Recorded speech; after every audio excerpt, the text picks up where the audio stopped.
Broadcasting live from the Business RadioX studios in Atlanta, Georgia, it's time for Atlanta Business Radio. Brought to you by OnPay. Built in Atlanta, OnPay is the top-rated payroll and HR software anywhere. Get 1 month free at onpay.com. Now, here's your host. Lee Cantor here. Welcome to Atlanta Business Radio, and thank you, OnPay, for supporting the show. If you need help with your payroll, go to onpay.com and get your first month free. Today's show is going to be a good one. I got with me Tom Lasswell, and he is with a company called Aventis Systems. Welcome, Tom. Hi, how are you guys today? We are doing great, but before we get too far into things, tell us about Aventis. How are you serving folks? Sure.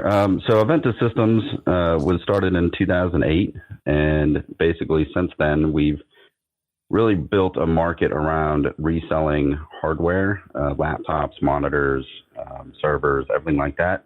And about 3 years ago, we transitioned into the managed services model. So not only do we just do servers and desktops and laptops, but now we also support and manage small to medium-sized businesses. And have created a new product around that called Cortavo that also is an all-inclusive IT offering, and we'll get into a little bit of that as we go into this. Yeah, well, tell us about Cortavo. How is that helping firms? Sure. Cortavo, and I talk about all-inclusive IT, right? Most managed services out there specialize in one specific part of what people do in managed services. So when you think about going out and getting a new contract and looking for somebody to help you support your IT, usually they do something like help desk, or they'll do, your back-end servers, or they'll do, just small pieces of it. And the reason why we talk about Cortavo being all-inclusive is it includes literally everything, right? So because we're built on a company that has the hardware and the supply chain and everything around supporting the desktops and laptops, and we also have our own server environment, we basically include everything in one specific low price per end user. So we're not trying to nickel and dime. We're not trying to say, you've got 5 servers out there and we've got 6 end users and we're going to try and figure out all that. Essentially, at the end of it, it's just that one end user fee. And then that includes everything from your desktop to monitors to internet connectivity to email address. Also, any back-end servers that you need. So it's really that high touch, all-inclusive IT support, which is very different from what you would typically get with the managed services offering. Right. Now, in a lot of the competitors, I would imagine they get you in on some kind of little, maybe small project or small fee for some service, and then all of a sudden the creep comes in, and then here's another fee here, here's another fee there. Oh, you want that too? Here's another fee, and it just, before you know it, it's kind of out of control. Is that what you're trying to kind of fight against and try to help the small to mid-sized business owner kind of manage? Right, exactly. And, that's a great point, right, is that you'll start out with something small, right? I need, just help managing the fact that I have printers and things like that. And then that creep becomes so powerful towards the end of your bill that you don't have any idea what you're going to be paying from month to month. And that's really what we've come up with Cortavo for, is that it's that single fee, right? There's no hidden costs. There's no added extras, right? There's no project fees. We help with literally everything. And then we also give, that peace of mind of not just doing help desk support and desktops and those kind of things, but we also give an advisory service as part of that. So we meet with everybody monthly. We look over their roadmap of what technology can do to help them, rather than just being a burden and something that they have to pay for every month. So it sounds like you're trying to elevate to maybe a trusted advisor, or almost their partner in this, where they don't have to worry about the tech as much and they got somebody watching their back. Exactly. Right. Yeah. And that's probably the hardest thing for companies, especially small and medium-sized companies, is that there are so many options out there in terms of how they can run their business, right? If you search CRM on Google, you'll get like 18,000 results of different companies that are out there, right? And that trusted advisor really helps them move into a technology world that they can be comfortable in and actually still consider running their business rather than trying to run, their IT department as well. Now, since you're focused on small to medium-sized businesses, what challenges do you see them having now that a lot of businesses have moved to more of a remote kind of environment, and that might be new to them? A lot of these companies, this is the first time that all their workers and clients are all, virtual. It's not like they're seeing them face to face. Right. We're definitely in, what everybody's calling the new norm, right? Of remote working. A lot of people, especially small to medium-sized companies, are used to going to an office, right? Everybody's in a single place. Networking and security is all there because you're in a single place, right? So remote working has brought in a whole number of different challenges in terms of where people's data is. A lot of small companies, they use a file server that sits in an office somewhere. And that file server, in order to access it, right, they've got to be on their network. So people bring in things like VPNs, where they can remotely connect into their networks. But when you talk about remote work, it becomes very difficult to keep that security aspect of it. Things like remote workers bringing their own computers, connecting up into a VPN is actually a really bad thing to do, right? Because that computer now is attached to their network, and all of the same things that apply, right, with malware and viruses and all those kind of things are still out there. And when you've connected a random device into your network now, that opens up all of those security holes again. So those are the big challenges of people moving to the remote workplace have to do a lot with not thinking about the implications, and then not thinking about how people can access their data and make sure that, the files that they work on a day-to-day basis are still there and still being able to access. Now, I've recently had the opportunity to interview somebody in the medical field. They were orthopedic surgeon, and a lot of their business was elective surgery, and all that was paused. So they said, you know what, we're going to try to do some telemedicine and open up and do some of these kind of checkups, or at least if you have a problem, to call, and then they'll do a video chat with you. This is the first time they've done something to this extent. Is this somewhere that they could, if they were working with you, you could really help them think through the best way to execute on something like that? Right. Yeah. That's actually one of the coolest things that have come out of this whole thing that's happening right now, right, is the fact that the technology has increased so greatly for some of these areas of medicine. Telemedicine has been around forever, right? But doctors have not really used it because they want to see their patients in person. They want to do these kind of things. So, looking at companies that are embracing things like telemedicine, and then using a service like us to help make sure that they have the right internet connections, they have the right security that goes along with it, that they have the right equipment to even be able to look at somebody on the other end of the screen and be able to diagnose them, is a huge piece of what we can help with. So do you work a lot with medical? Is that one of the verticals you work in? Yeah, we do have a couple of companies that we work with that are in the medical field as well. But we're pretty much vertical agnostic, meaning that we help support companies across every vertical that you can think of. So from construction to, insurance offices to, remote medical workers. We've got a lot of staffing companies that we work with as well. And those businesses are the ones that tend to have employee turnover, right? So one of the pieces that makes our experience so good is the new user onboarding experience, and then also the data integrity and offboarding experience. So, looking at companies like, a telemedicine company, they would have specific needs that we would go through during an onboarding process and try and figure out and make sure their home internet is good, make sure that, right, the things that they need to do their job is all set up and ready to go for them. Now, is there any kind of advice you can give that small to mid-sized business that if they are going to transition to this remote environment with their people, is there some kind of do's and don'ts? Yeah, I would say the first don't, right, is not just open up your network to a VPN connection, right? Is take that time and make sure that you're not just giving out those credentials and those passwords to be able to join people onto your network.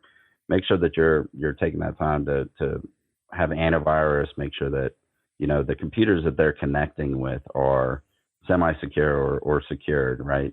And then a do is look at services like Microsoft 365, right? So with our Cortava solution, we use Microsoft 365 to sync basically everything from the laptop into OneDrive and the Microsoft Cloud, right? So their data and everything no longer just exists on the laptop. Those backups and everything are done on a continuous basis. So every time you save something to your machine, it gets seamlessly uploaded to the Microsoft Cloud. And that keeps all your files and everything in a remote world, right? Secure, accessible, right? If a laptop gets lost, because now we work in an environment that's not secured by an office, right? So looking at those as do's is get yourself into a Microsoft plan or a Google plan, get your data backed up into one of those cloud environments, and then everybody can start collaborating in your environment as well. So there's features that come with that allow you to, let's say, open a Word document. And in that Word document, if you're working in a OneDrive space and two people are working that document, you can actually see them typing. You can see where they're at. You can see where they're looking at. And it really makes for remote work to feel a lot more like you're working back in a team rather than by yourself. Now, what about this, like the Zoom calls and these video chats and video calls that require so much bandwidth? Do you help? Like if I have a remote team, can you tell, okay, you're going to need an upgrade of your internet here, or you're not, or you're in a bad, it's going to be harder for you to get video reliably? Like, can you help in that regard as well? Right. Because of the way we have remote agents, so every machine that we manage has an agent that runs on it.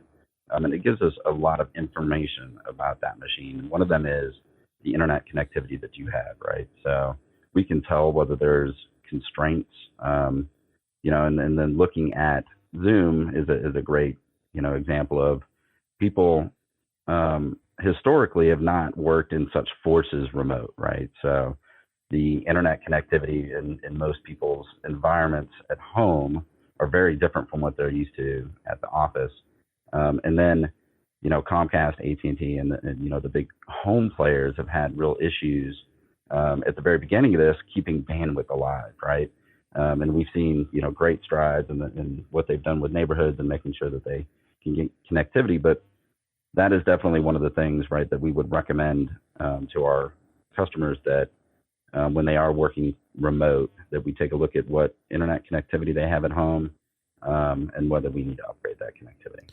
Now, is it something that because everybody's at home, like they got kids, the kids could be gaming, the kids could be, watching Netflix, there could be lots of strain on their internet, and the internet was meant for home use. It wasn't meant for, right, a 2-hour, global conversation that some people are having on video now.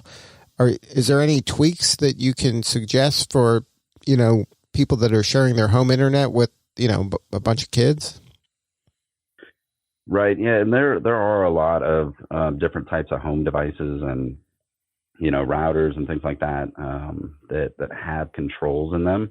And it all depends on what vendor you're using. But a lot of them have the ability to now go in there and look at your settings and say, I want to prioritize different traffic. And then you can, specify URLs most of the time and say, I want to say that stuff that's going to Zoom, I want to make sure that goes to Zoom.